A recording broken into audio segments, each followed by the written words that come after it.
أعوذ بالله من الشيطان الرجيم. بسم الله الرحمن الرحيم. الحمد لله رب العالمين الرحمن الرحيم مالك يوم الدين إياك نعبد وإياك نستعين اهدنا الصراط المستقيم صراط الذين أنعمت عليهم غير المغضوب عليهم ولا الضالين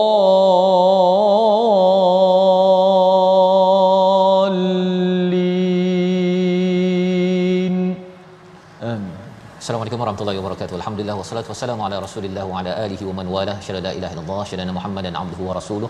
Allahumma salli ala sayidina Muhammad wa ala alihi wa sahbihi ajma'in. Amma ba'du. Apa khabar tuan-tuan dan puan yang dirahmati Allah sekalian? Kita bertemu dalam My Quran Time baca faham amal pada hari ini, hari untuk kita mengulang kaji hampir 6 halaman yang telah pun kita lewati, yang telah kita pun baca pada minggu ini, daripada halaman 447 hingga 452. Dan saya menjemput pada tuan-tuan untuk share, untuk berkongsi di laman Facebook ataupun di YouTube, di mana saja media sosial. Hari ini kita bersama dengan tokoh ilmuan yang akan mengupas beberapa pelajaran daripada setiap halaman. Saya mengalung-alungkan Al-Fadhil Ustaz Fahmi Rosli, Pegawai Hal Ehwal Majlis Agama Islam Wilayah Persekutuan. Selamat datang Ustaz. Terima kasih. Ya, terima kasih. Dan juga Al-Fadhil Ustaz Tirmizi, apa khabar hari ini? Alhamdulillah. Alhamdulillah ya. Kita nak sama-sama melihat kepada surah Saffat ya, satu surah sahaja yang kita ingin ulang kaji pada minggu ini, yang sudah tentunya ia mempunyai banyak permata, banyak pelajaran dalam ayat-ayat yang pendek ya. Surah ini ada 182 ayat, surah Makkiyah yang menegaskan tentang keimanan. Apakah sudut yang boleh kita ambil agar ia memberi motivasi keimanan kepada kita bila kita membaca surah ke-37, satu surah selepas surah Yasin. Mari sama-sama kita mulakan dengan doa ringkas kita. Subhanakala ilma lana illa ma 'allamtana innaka antal alimul hakim rabbi zidni ilma. Sama-sama kita mulakan dengan halaman 447.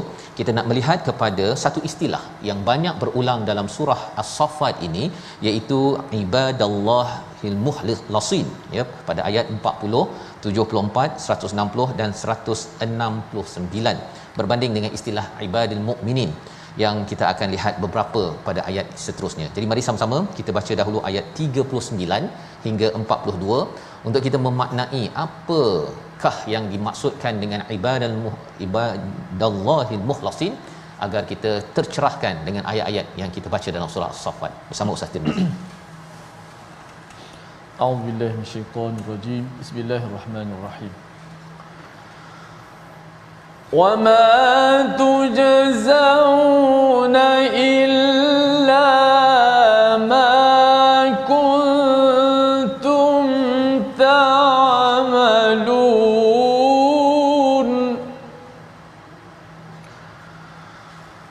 illa ibadallahil mukhlasin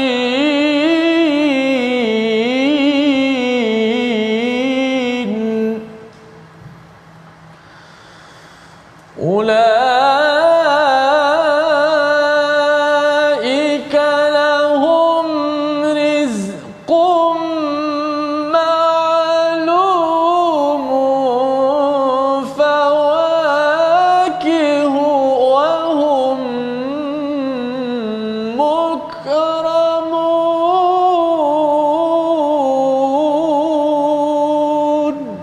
Sadaqallah. Surah Al-Azim. Dan kamu tidak diberi balasan melainkan terhadap apa yang telah kamu kerjakan. Tetapi hamba-hamba Allah yang dibersihkan, mukhlasin, mereka itu adalah memperoleh rezeki yang sudah ditentukan, dan itu buah-buahan, dan mereka adalah orang-orang yang dimuliakan oleh Allah Subhanahu Wa Taala. Ini adalah ganjaran kepada mereka yang digelar sebagai hamba-hamba Allah al-mukhlasin. yang berulang istilah al-mukhlasin ini pada ayat yang ke-74, pada ayat 160, ayat 169, dan ada juga istilah ibadul mukminin. Apa beza dan apakah yang perlu kita ambil perhatian? Terus kita bersama Al-Fadhil Ustaz Fahmi Rusli. Silakan Ustaz. Bismillahirrahmanirrahim. Assalamualaikum warahmatullahi wabarakatuh. Assalamualaikum. Alhamdulillah wassalatu wassalamu ala sayyidina Rasulillah wa ba'd. Terima kasih saya ucap kepada Ustaz Fazrul, yang saya hormati Ustaz Tirmizi Ali, para penonton, hadirin dan hadirat, para pencinta Al-Quran yang dirahmati Allah sekalian. Pertama sekali, soalan ni adalah berkenaan dengan satu golongan yang Allah sifatkan sebagai hamba-hambanya al-mukhlasin. Dan sebenarnya kalau kita mempelajari ilmu bahasa Arab, al-mukhlasin ni adalah isim maf'ul, isim maf'ul. Ada satu lagi istilah golongan yang hampir sama, al-mukhlisin. Macam Allah sebut di dalam surah Yusuf ayat yang ke-24, innahu min ibadinal mukhlisin, lam baris bawah. Dan kalimah dalam ayat kita ini lam baris atas, al-mukhlasin.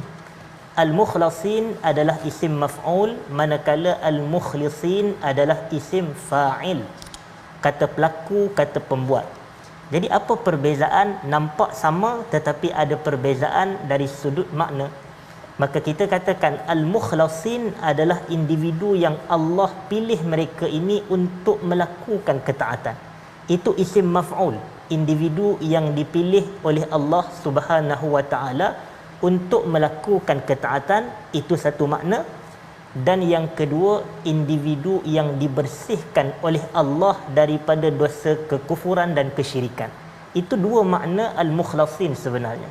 Maknanya yang diselamatkan, yang dibersihkan, yang dipilih untuk melakukan ketaatan dan dibersihkan daripada dosa kekufuran dan kesyirikan. Itu makna al-mukhlasin. Kalau orang tanya apa pula makna al-mukhlisin, macam disifatkan Nabi Yusuf, innahu min ibadinal mukhlisin. Mukhlasin Ustaz. Ayat Mukhlisin. 24. Mukhlas juga. Mukhlasin juga. Jadi kita kata kalimah al-mukhlisin dalam Al-Quran ia merujuk kepada golongan yang telah mengikhlaskan agamanya kepada Allah. Mengikhlaskan dirinya kepada Allah Subhanahu wa taala. Itu makna al-mukhlisin. Al-mukhlasin pula adalah isim maf'ul, iaitu orang yang telah dibersihkan, dijaga dirinya daripada melakukan dosa, kesyirikan dan kekufuran. Adapun persoalan yang Ustaz tanyakan berkenaan dengan satu lagi golongan yang disifatkan dalam ayat ini juga ataupun di dalam surah ini juga, iaitu tentang hamba-hamba Allah yang al-mu'minun. Hamba-hamba Allah yang disifatkan sebagai golongan yang beriman. Maka kita katakan golongan yang beriman ni dia ada dua ciri. Yang pertamanya al-musaddiqun, golongan yang membenarkan, yang mempercayai. Dan yang keduanya al-muqinun, golongan yang yakin. Jadi kalau Allah sifatkan mereka adalah hamba-hamba kami yang beriman, maka mereka adalah hamba-hamba kami yang mempunyai dua sifat. Yang percaya kepada kami dan yang yakin kepada kami. Jadi kalau seorang hamba Allah itu, dia percaya kepada Allah, dia yakin kepada Allah, maka dia akan melakukan dua perkara. Yang pertama, melaksanakan segala arahan Allah. Keduanya, meninggalkan segala larangan Allah. Kerana apa? Kerana dia yakin dan percaya kepada Allah. Kalau dia yakin dan percaya kepada kewujudan syurga dan neraka pula, maka dia akan melakukan ketaatan yang membawakan dirinya kepada syurga. Dan kalau dia yakin dan percaya kepada kewujudan neraka, dia akan meninggalkan segala kemaksiatan yang membawa dirinya ke neraka. Jadi sebab itu inilah serba sedikit perbezaan antara al-mukhlisun, al-mukhlasin ataupun al-mukhlisin dan juga ibadallah yang beriman itu tadi. Kalau kita ikut dari sudut perbezaan, tidak ada perbezaan yang ketara. Bahawasanya hamba Allah yang telah diselamatkan oleh Allah, dibersihkan daripada dosa, kesyirikan dan kekufuran adalah hakikatnya hamba-hamba Allah yang beriman. Wallahu a'lam. Terima Terima kasih diucapkan pada Al-Fadhil Ustaz Fahmi ya, menjelaskan tentang istilah al-mukhlasin ya, yang ada di dalam surah As-Saffat, dan juga kita temui pada ayat 24 surah yang ke-12 surah Yusuf sebentar tadi, bagaimana ya perjuangan Nabi Yusuf itu untuk juga dilindungi Allah Subhanahu Wa Taala menjadi orang yang mukhlasin, yang diikhlaskan, dibersihkan daripada segala rencam kehidupan ya, dalam salah satu ujiannya bersama dengan Imratul Aziz di Mesir pada waktu itu. Dan alhamdulillah kita sudah pun dapat membezakan di antara istilah al-mukhlasin dan juga mukminin tadi itu ya, maksudnya ada membenarkan dan meyakini. Bercakap tentang muqinun itu, kita selalu memikirkan kesan di akhirat. Apa yang kita buat sekarang, apa yang kita buat baik dan buruk itu bukan sekadar berhenti di sini, tetapi sampai di akhirat sana, menyebabkan kita ni berfikir panjang ya. Itu mungkin istilah orang tua Ustaz ya, yang bercakap tentang fikir panjang. Itu adalah kesan daripada keimanan ya kepada hari ataupun keyakinan pada hari akhirat. Dan bercakap tentang individu muhsin ini, yang cemerlang ini, salah seorang daripadanya yang disampaikan pada halaman 448 adalah Nabi Nuh. Kita baca ayat 75 dan 76 untuk sama-sama kita melihat sudut bagaimana Allah memuji kepada Nabi Nuh alaihi salam bersama Ustaz Tirmizi. A'udzubillahi minasyaitanir Bismillahirrahmanirrahim. ولقد نادانا نوح فلنعم المجيبون ونجيناه وأهله من الكرب العظيم.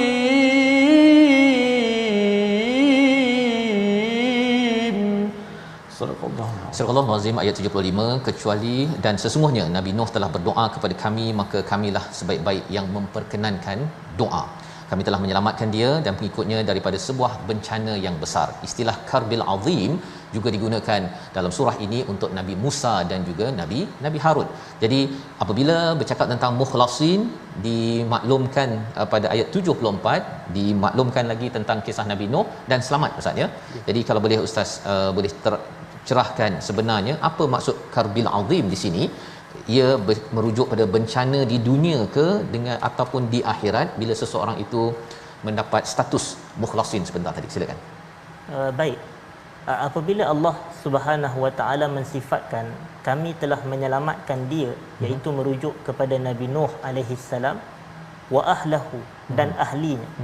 Dan ustaz terjemahkan tadi ahli sebagai pengikut. Maka kita katakan biasa kita dengar ahli merujuk kepada keluarga. Ya. Tetapi ahli di sini maknanya adalah ahlu dinihi, ahli agamanya. Maknanya bukan pengikutnya dari kalangan keluarga yang mempunyai nasab keturunan dengan dirinya, tidak. Tetapi terjemahan yang tepat adalah pengikut agamanya. Maka Nabi Nuh ni dan juga pengikut agamanya yang beriman dengan dakwah beliau diselamatkan oleh Allah daripada al-karbil azim. Dan setiap Nabi apabila ditujukan kepadanya perkataan Allah selamatkan daripada al-karb al-azim, maka al-karb ini maknanya secara literal adalah satu musibah, bala bencana, keburukan dan kecelakaan. Tetapi apabila dibezakan individu, iaitu dibezakan kepada Nabi Allah selamatkan dirinya daripada al-karbil azim, maka ada bencana yang spesifik merujuk kepada itu. Maka kalau nak menjawab kepada persoalan, kita kata bencana di situ adalah bencana dunia. Bencana dunia merujuk kepada banjir besar yang berlaku pada waktu itu. Jadi terjemahannya di sini, Allah menyelamatkan Nuh alaihi salam dan juga pengikut-pengikut agamanya yang beriman dengan dakwah dan seruannya daripada banjir besar, daripada mati lemas dalam banjir besar yang berlaku. Wallahu a'lam. Terima kasih diucapkan pada Fadil Ustaz Fahmi menjelaskan tentang istilah karbil azim. Kalau katakan Nabi Nuh itu banjir besar, kalau katakan zaman Nabi Musa itu masih lagi guna istilah karbil azim pada ayat 115. Fast forward sikit Ustaz ya. Dia adakah merujuk pada macam mana? Istilahnya sama, tapi macam mana dia punya kaitannya itu? Ya, sama sahaja keadaan macam yang saya sebutkan sebentar tadi. Hakikat al-karbu adalah bala bencana. Tetapi apakah bala bencananya yang berlaku kepada zaman Musa dan apakah bala bencananya yang berlaku kepada zaman Nuh, itu merujuk kepada bencana yang spesifik pada zaman kedua-dua nabi tersebut. Wallahu a'lam. Jadi pada zaman Nabi Musa itu, adakah dia merujuk kepada yang katak ke, ataupun yang pasal kalau Nabi Nuh ni ada kaitan dengan banjir, yang zaman Nabi Musa ini pada peristiwa laut ke, ataupun dia secara umum sahaja? Betul. Dia termasuk apa sahaja kategori bencana dan bala yang berlaku pada zaman itu, termasuklah kejadian dia dikejar oleh Firaun dan bala tenteranya, itu juga Allah selamatkan dengan Allah menenggelamkan Firaun di dalam lautan tersebut. Wallahu a'lam. Ya, jadi itu adalah panduan untuk kita apabila seseorang itu makin mengikhlaskan diri dan Allah ikhlaskan menjadikan seseorang itu mukhlasin seperti nabi-nabi ini, kesannya ialah Allah akan memberikan bantuan kepada para nabi dan pengikut agama ahlahu sebentar tadi. Dan ini juga yang kita ingin lihat kepada bagaimana penerangan di dalam ayat yang ke-80 pada muka surat 449. Perkataan al-muhsinin, ya, tadi kita dah bincang ibadallah mukhlasin, kemudian mukminin. Ada lagi satu perkataan yang menjadi trend ataupun brand kepada surah As-Saffat, iaitu muhsinin. Tak banyak di dalam al-Quran, hanya sekitar 32-33 kali sahaja muhsinin ini digunakan, dan banyak wujud di dalam surah As-Saffat. Mari sama-sama kita melihat kepada ayat yang ke-80, ya, sebagai ayat utamanya, dan kemudian kita akan terus sampailah kepada ayat 82 sebelum kita melihat apa maksud muhsinin yang sebenarnya. Silakan Ustaz Tir. Baik. A'udzubillahi minasyaitonir rajim. Bismillahirrahmanirrahim. Inna kadzalika najzil muhsinin.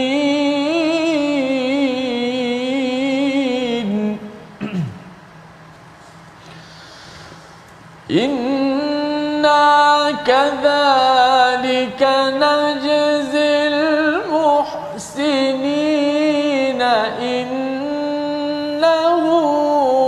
min ibadinal mu'minin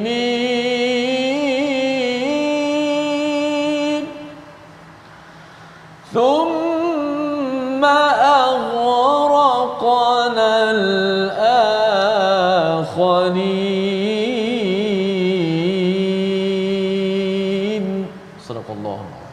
Sadaqallahu azim. Demikianlah kami memberikan balasan kepada orang-orang yang berbuat kebaikan. Sesungguhnya baginda Nabi Nuh termasuk di antara hamba-hamba kami yang beriman, kemudian kami tenggelamkan yang lain pada ayat 82.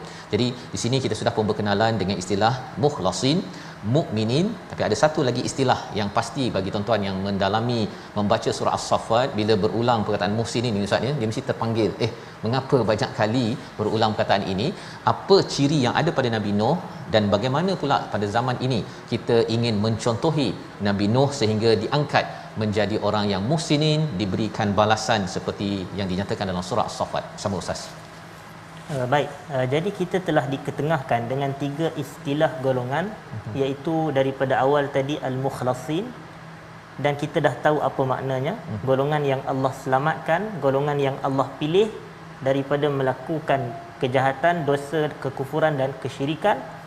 Kemudian istilah hamba-hamba Allah al-mu'minin, dan yang ketiga ni yang terbaharunya adalah al-muhsinin, daripada perkataan al-ihsan, daripada perkataan al-ihsan. Dan kita maklum bahawasanya dalam hadis Jibril yang panjang itu, Jibril bertanya kepada Rasulullah sallallahu alaihi wasallam, apakah yang dimaksudkan dengan ihsan? Maka Nabi kita menjawab, al-ihsanu an ta'budallaha ka'annaka tarah, fa illam takun tarahu fa innahu yarak. Ihsan adalah kamu beribadah kepada Allah seakan-akan kamu melihat Allah. Fa illam takun tarahu fa innahu yarak. Kalau kamu tak melihat Allah, ketahui Allah Maha melihat kepada kamu. Jadi kita salat dalam keadaan seperti Allah melihat kita salat. Kita berpuasa dalam keadaan Allah melihat kita berpuasa. Bila kita capai kepada maqam ini, kita adalah al-muhsinun, atau disifatkan di sini al-muhsinin, iaitu golongan yang berbuat ihsan. Tapi kalau saya boleh buat kesimpulan ringkas, para penonton yang dirahmati Allah, para sahabat Quran sekalian, bahawasanya tiga golongan ni ada kaitan. Yang pertamanya adalah golongan yang percaya dan yakin kepada Allah. Mereka ini al-mu'minun. Dan apabila mereka percaya dan yakin kepada Allah, mereka perlu melakukan pembuktian dengan amalan saleh, dan pembuktian inilah disifatkan sebagai ihsan, orang yang berbuat kebaikan.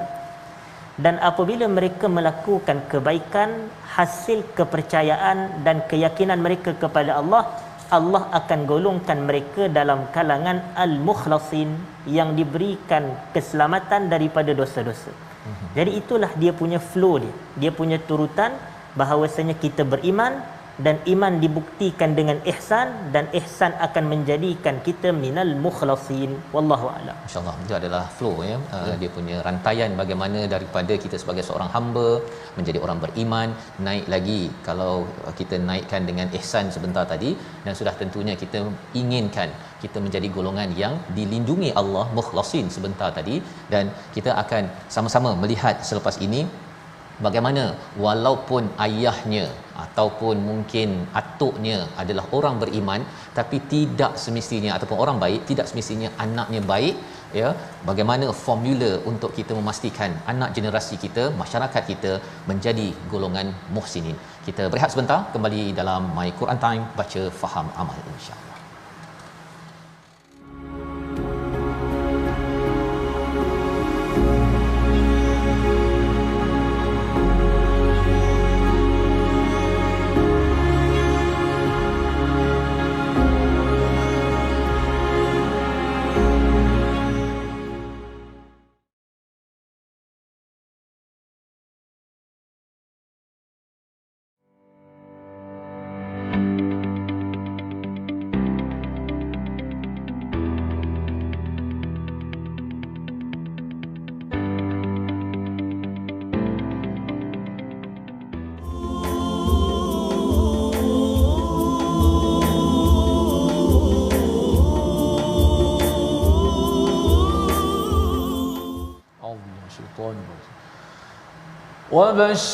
وبشرناه بإسحاق نبيا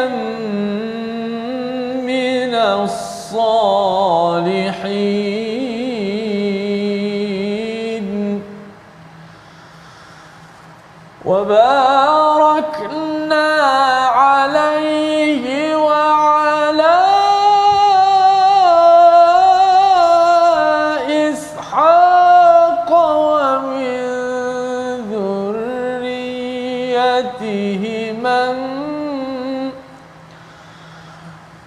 وباركنا عليه وعلى إسحاق ومن ذريتهما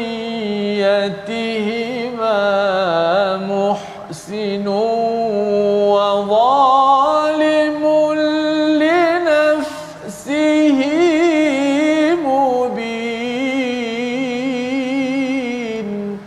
صدق الله. Surah Al-Azim, gitulah bacaan daripada ayat yang ke-112 dan 113. Kembali kita dalam My Quran Time, baca faham amal, dalam sesi ulang kaji kita. Pada hari ini kita bersama Al-Fadhil Ustaz Fahmi Rusli, Pegawai Hal Ehwal Majlis Agama Islam Wilayah Persekutuan, dan kita sudah pun melewati 3 halaman untuk kita melihat apakah permata yang boleh kita jadikan sebagai amalan.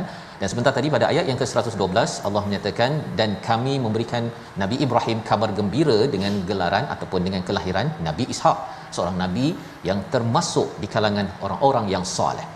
Lalu kami melimpahkan keberkatan kepadanya dan juga kepada Ishak. Di antara keturunan keduanya ada yang berbuat baik dan ada yang berbuat zalim terhadap diri sendiri. Jadi dalam ayat ini sebenarnya ustaznya ingatkan, ayah dah nabi ataupun atuk nabi ni kan, atuk nabi, kemudian ada Ishak. Rupa-rupanya zuriatnya itu tidak semestinya muhsin. Tadi ustaz cakap tentang mukmin, muhsin, kemudian mukhlasin tadi kan. Jadi kita memang mengharapkan generasi kita ini muhsin sebentar tadi. Jadi mungkin ustaz boleh komen apa maksud daripada ayat 113, panduan untuk ibu ayah dan pemimpin. Silakan. Baik, sebenarnya persoalan ni kita kena kaitkan dengan satu perkara. Dahulu pada awal-awal arahan Allah Subhanahu Wa Taala kepada iblis untuk iblis sujud kepada Nabi Adam alaihi salam, Tetapi iblis dia enggan sujud kepada Nabi Adam. Dia kata ana khairum minhu khalaqtani min narin wa khalaqtahu min tin. Aku ni lebih baik daripada Adam. Kau ciptakan aku daripada api sedangkan kau cipta Adam daripada tanah, kata iblis. Iblis sedang melakukan qiyas, comparison sebenarnya di situ. Tapi qiyas iblis tu adalah qiyas yang fasid. Apabila dia sangkakan kalau asal baik, dia punya furuk cabang pun kena baik juga. Dan kalau asal buruk, cabangnya pun menjadi buruk. Yang ni tak betul. Kerana ada banyak kejadian yang mana asal baik tapi bawahnya tak baik. Maknanya ayah seorang soleh, anaknya tidak. Begitu juga ada kejadian yang mana ayahnya tidak baik tetapi anaknya baik. Jadi sebab itu kisah Nabi Nuh ni adalah bapaknya baik tetapi anaknya tak beriman dengan dia. Kisah Nabi Ibrahim. Adapun kisah Nabi Ibrahim, bapaknya tak beriman tapi anaknya orang yang soleh. Itu perbezaan antara kisah Nuh dengan Ibrahim alaihi wassalam. Maknanya dari sudut usul dengan furuk. Usul ni asal, furuk ni cabang dia. Maknanya zuriat dia. Maka bila kita nak kaitkan dengan kisah ini, maka kita kena teliti bahawasanya walaupun kita ini orang soleh, tidak menjamin anak-anak kita juga soleh. Tapi itu bukan bermakna kita tak perlu usaha nak menjadikan anak-anak kita soleh. Usaha tetap dilakukan. Tengok dakwah para Nabi. Nabi Nuh berdakwah kepada keluarganya. Nabi Ibrahim berdakwah kepada bapaknya. Jadi kita katakan dakwah para anbiya ini diteruskan. Walaupun mereka nak terima, tak nak terima, itu cerita lain. Dan kalau kita boleh Ustaz relatekan dengan kisah Nabi kita sendiri sallallahu alaihi wasallam berdakwah kepada bapa saudaranya Abu Talib. Bahawasanya walaupun Abu Talib meninggal dalam keadaan tidak beriman dengan Nabi, dan Allah kata innaka la tahdi man ahbabta walakinallaha yahdi man yasha, kamu tak dapat bagi hidayah kepada orang yang kamu sayang. Kita sayang pasangan kita, anak-anak kita, ibu bapa kita, zuriat kita, tapi hidayah milik Allah dalam erti kata hidayatul taufiq. Adapun hidayatul irsyad, bimbingan, dakwah, ajakan, seruan, yang ni adalah milik kita sebagai para pendakwah. Walaupun Allah bagi tahu yang Nabi tak memiliki hidayah taufik, tapi itu tak menjadikan Nabi berhenti berdakwah. Jadi sebagai ibu bapa kena sentiasa ajak anak-anak untuk menjadi soleh, dan ibu bapa kena melazimi doa yang disebut oleh Allah dalam surah Al-Furqan, Rabbana hablana min azwajina wa dhurriyyatina qurrata a'yun waj'alna lil muttaqina imama. Wahai Tuhan kami, berikanlah kepada kami pasangan dan zuriat yang merupakan penyejuk mata bagi kami, dan jadikanlah kami ni ya Allah sebagai pemimpin, sebagai ketua bagi golongan yang bertakwa. Maknanya zuriat dia orang bertakwa. Dia punya pasangan dia orang yang bertakwa. Dan hakikat takwa adalah nama lain bagi muhsin. Orang yang melakukan kebajikan adalah orang yang bertakwa. Orang yang muhsin adalah orang yang melakukan amal saleh. Dan di sini diceritakan bahawasanya zuriat Nabi ini di sini, Ibrahim dan Ishak ini terbahagi kepada dua kategori. Maknanya manusia, zuriat, nasal keturunan ataupun nasab keturunan, maka dia terbahagi kepada yang muhsin, dia terbahagi kepada yang zalim, ataupun disebut di sini zalimun li nafsi. Muhsin ni orang yang beramal saleh, yang melakukan ketaatan, yang berbuat kebajikan. Adapun zalimun li nafsih adalah orang yang menzalimi dirinya dengan dosa dan maksiat. Jadi ini berlaku. Maknanya walaupun orang itu adalah daripada susur galur Nabi pun, tapi dia tidak semestinya mengikut dan menurut keimanan Nabi tersebut. Sebab itu Nabi kita sallallahu alaihi wasallam banyak kali menyebut dalam hadis, man batta'a bihi amaluhu lam yusra' bihi nasabuh. Di dunia ni sesiapa yang lambat beramal, maknanya kalau nak semayang lambat. Tangguh. Kalau nak buat kebajikan nanti dululah. Kalau nak buat ketaatan esok-esoklah kita buat. Man batta'a bihi amaluh, kata Nabi, siapa yang lewat lambat beramal, lam yusra' bihi nasabuh. Keturunannya walaupun dia keturunan orang soleh, keturunan wali Allah, keturunan ulama, keturunan para nabi, takkan memberi manfaat kepada urusan dia di akhirat. Maknanya kalau awak lambat beramal, makanya di akhirat awak tak akan dipercepatkan nak masuk syurga. Awak juga akan terhalang dan lambat. Jadi oleh kerana itu kita kena teliti dari sudut zuriat. Jadilah kita zuriat para nabi yang muhsin, dan jangan kita jadi zuriat para nabi yang zalimun li nafsih, menzalimi dirinya sendiri dengan maksiat dan dosa. Wallahu a'lam. Terima kasih ucapkan pada Ustaz Fahmi menjelaskan kepada kita, bagi ibu ayah, bagi pemimpin, untuk kita memahami sebenarnya nasab keturunan bukanlah menjanjikan bahawa kalau ayahnya itu sudah soleh confirm kepada anaknya, si anak juga kena bertanggungjawab ya kepada segala amalan muhsin sebentar tadi. Dan ini yang kita belajar daripada Nabi Ibrahim, daripada Nabi Ishak sebentar tadi, dan ia menidakkan kepada ada sesetengah yang merasakan kalau dia berada dalam kaum Yahudi katanya, Bani Israel, keturunan Ishak ni confirm dia akan berada di dalam syurga. Sebenarnya ia perlukan kepada amal takwa sebentar tadi berdasarkan merit daripada Allah. Jadi tidak ada kaitan dengan perkauman ataupun daripada susu galuh, tetapi kita kena bertanggungjawab pada amal kita dengan izin Allah Subhanahu Wa Taala. Dan ini kita teruskan pada muka surat 451 bercakap tentang mengajak kepada kebaikan. Ini sudah tentunya ada cabaran. Kita lihat kepada kisah Nabi Yunus pada ayat 139 hingga 144 untuk sama-sama memujuk kepada diri kita, memujuk pada Nabi Muhammad sallallahu alaihi wasallam, bagaimana mengajak orang ini memang ada cabaran, tapi bagaimana kita berinteraksi dengan cabaran orang-orang yang mendustakan. Kita baca ayat 139 hingga ayat 144. Silakan Ustaz. A'udzubillahi minasyaitonir rajim. Bismillahirrahmanirrahim. وَإِنَّ يُونُسَ لَمِنَ الْمُرْسَلِينَ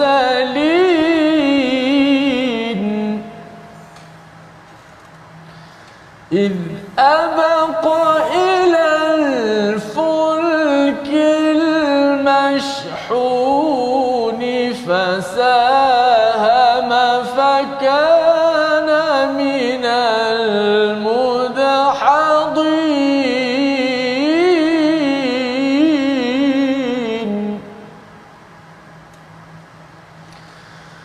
فالتقمه الحوت وهو مليم فلولا أنه كان من المسبحين للبث في بطنه إلى يوم يبعثون. صدق الله. Surah Al-Azim, kita bacaan daripada ayat 139 hingga 144. Dan pada waktu malam ataupun dan benar Yunus termasuk salah seorang rasul, ayat 139. Ingatlah ketika baginda lari ke kapal yang penuh dengan muatan, baginda ikut diundi, ternyata baginda termasuk orang-orang yang kalah dalam undian. Maka baginda ditelan oleh ikan besar dalam keadaan mulim, dalam keadaan yang tercela. Maka jika baginda tidak termasuk orang yang banyak berzikir kepada Allah, nescaya baginda akan tetap tinggal dalam perut ikan sehingga hari kebangkitan.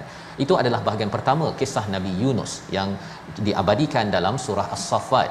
Dan menarik, ada perkataan abaqa dan ada perkataan hut. Dan kalau kita baca sampai ayat yang seterusnya, ayat 1845, ada beberapa istilah yang mungkin kita perlukan pencerahan. Tapi kita belajar dahulu ayat 139 144, pelajaran kisah Nabi Yunus ini Ustaz, kaitan dengan zaman Nabi, sirahnya, dan zaman kita untuk kita jadikan panduan. Silakan. Baik, satu kaitan yang baik untuk kita jadikan sebagai satu teladan, satu ibrah dan pengajaran dalam kehidupan daripada kisah Yunus alaihi salam. Kita boleh kaitkan dengan ayat 143, 144 daripada surah As-Saffat ini, dan juga dalam ayat yang ke-87 daripada surah Al-Anbiya, yang mana Allah menceritakan wa dhannuni idh dhahaba mughadiban fadhanna an lan naqdira alaihi fanada fi dhulumati alla ilaha illa anta subhanaka inni kuntu minadh zalimin.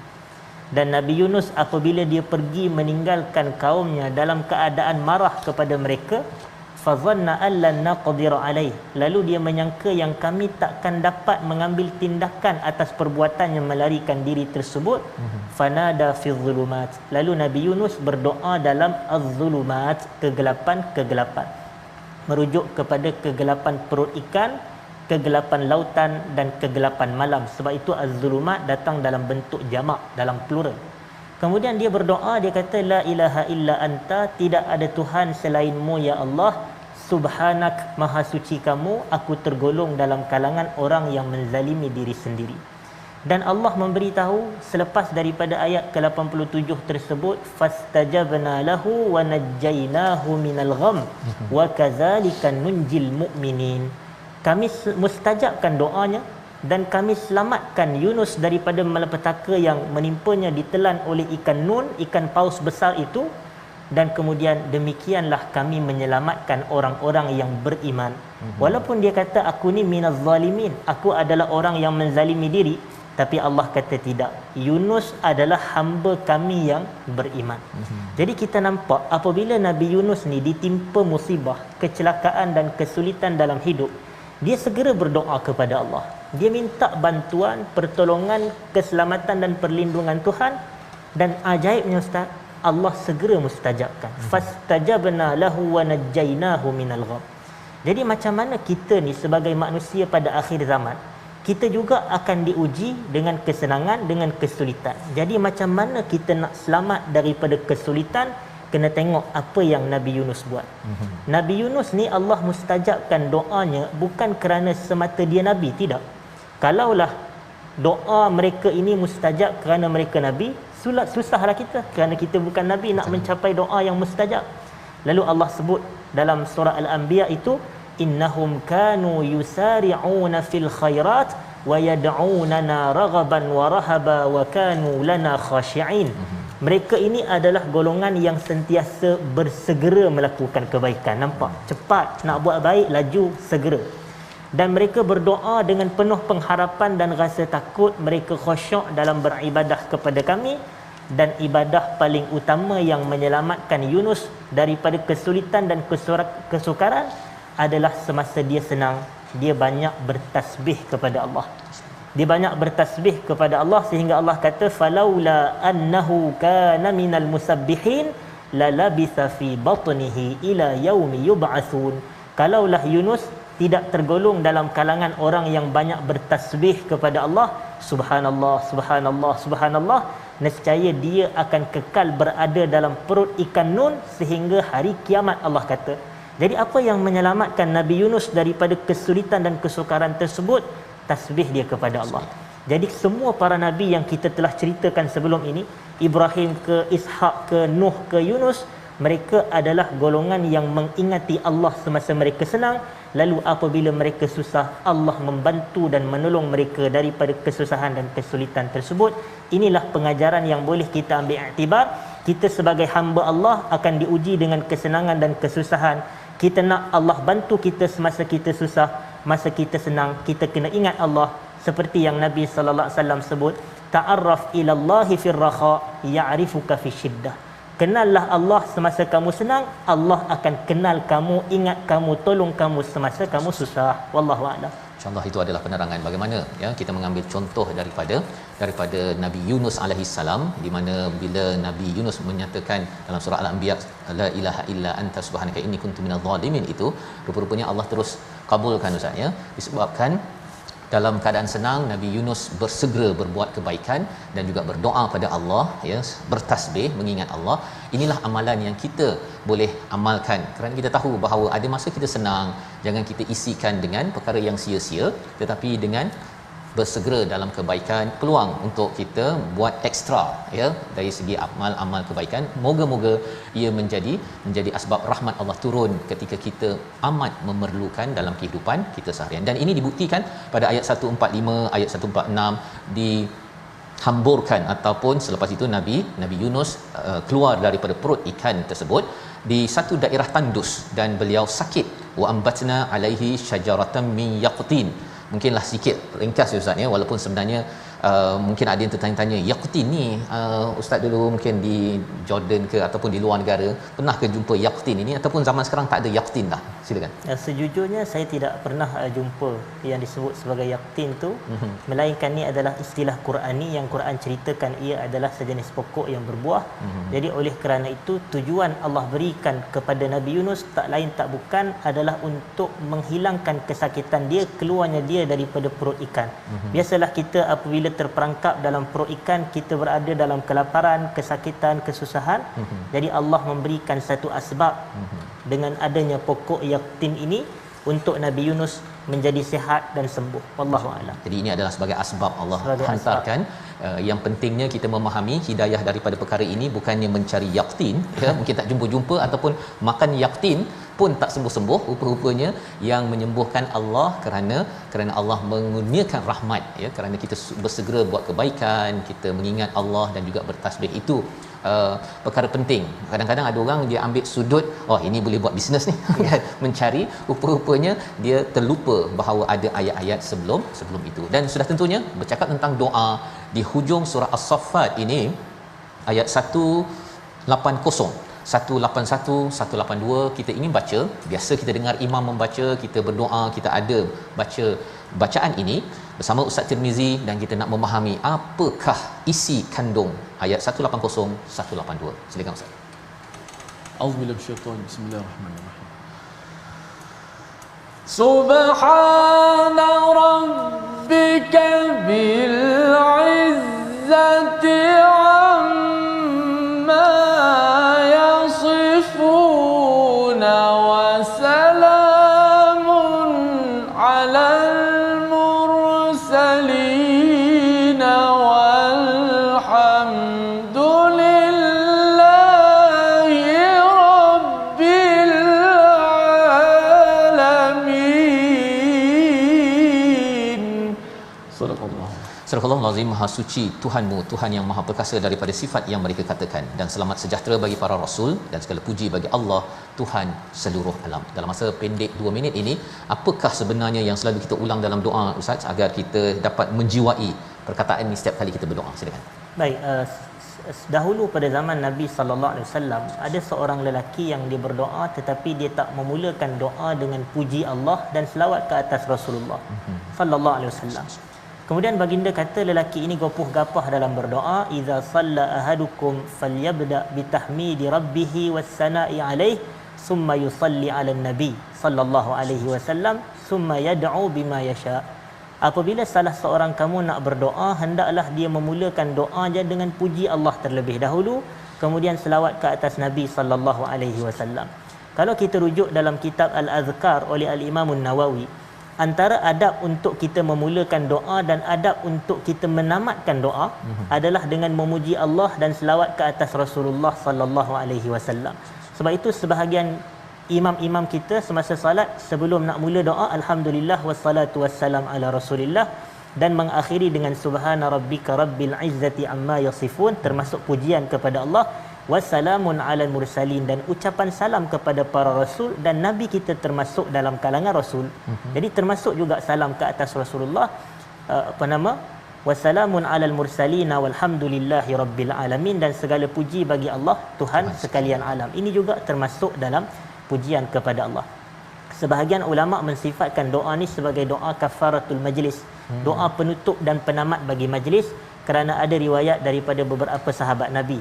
Antaranya adalah kata-kata daripada Ali radhiyallahu anhu bahawasanya sesiapa yang suka untuk timbangan amalannya dipenuhi dengan ganjaran pahala yang besar, hendaklah dia pada penghujung majlisnya membaca subhana rabbika rabbil izzati amma yasifun wa salamun alal mursalin walhamdulillahi rabbil alamin. Dan ada satu faedah ringkas, ini adalah dalil kenapa bila kita sebut nama Nabi Allah Ibrahim kita kata alaihi salam. Kita tak biasa sebut alaihi salatu wassalam. Nabi Musa alaihi salam, Nabi Isa alaihi salam. Kerana dalam ini Allah kata wassalamun alal mursalin. Allah tak kata wassalatu wassalamu alal mursalin. Jadi para rasul selain daripada nabi kita ucap alaihi salam. Adapun kepada Rasulullah kita ucapkan alaihi salatu wassalam kerana perintah Allah dalam Quran dalam surah Al-Ahzab itu, innallaha wa malaikatahu yusalluna 'alan nabi ya ayyuhallazina amanu sallu alaihi wa sallimu taslima. Itu faedah ini adalah doa kafaratul majlis, penutup majlis. Wallahu a'lam. Terima kasih ucapkan pada Ustaz Fahmi menjelaskan tentang ini adalah penutup doa dan penutup kepada sesuatu majlis. Ya, biasa kita dengar kafaratul majlis itu yang satu lagi versi Ustaz, ya. Betul. Yang itu perlukan penerangan lanjut, tetapi kita jadikan ini juga sebagai amalan kita dan kita berdoa pada Allah Subhanahu Wa Taala agar 6 halaman pada hari ini surah As-Saffat bermula dengan bercerita pasal malaikat dan memuji kehebatan Allah Subhanahu Wa Taala. Di hujung ini juga kita memuji Allah. Kita harapkan kita menjadi orang yang selalu berdoa, bersegera ke arah kebaikan dan juga selalu bertasbih kepada Allah Subhanahu Wa Taala. Kita berdoa di hujung ini bersama Al-Fadhil Ustaz Tirmizi. Bismillahirrahmanirrahim. Alhamdulillahirabbil alamin wassalatu wassalamu ala asyrafil anbiya'i mursalin wa ala alihi wa sahbihi ajma'in. Allahumma ahyina 'alal iman wa tawaffana 'alal iman wahsyurna ma'a zumrati ahlil iman. اللهم اجعلنا من أهل الإيمان ممن بشرتهم بالروح والريحان والرضا والرضوان يا رب العالمين. اللهم اختم لنا بالإيمان، اللهم اختم لنا بالإيمان، اللهم اختم لنا بالإحسان يا رب العالمين. سبحان ربك رب العزة عما يصفون وسلام على المرسلين والحمد لله رب العالمين.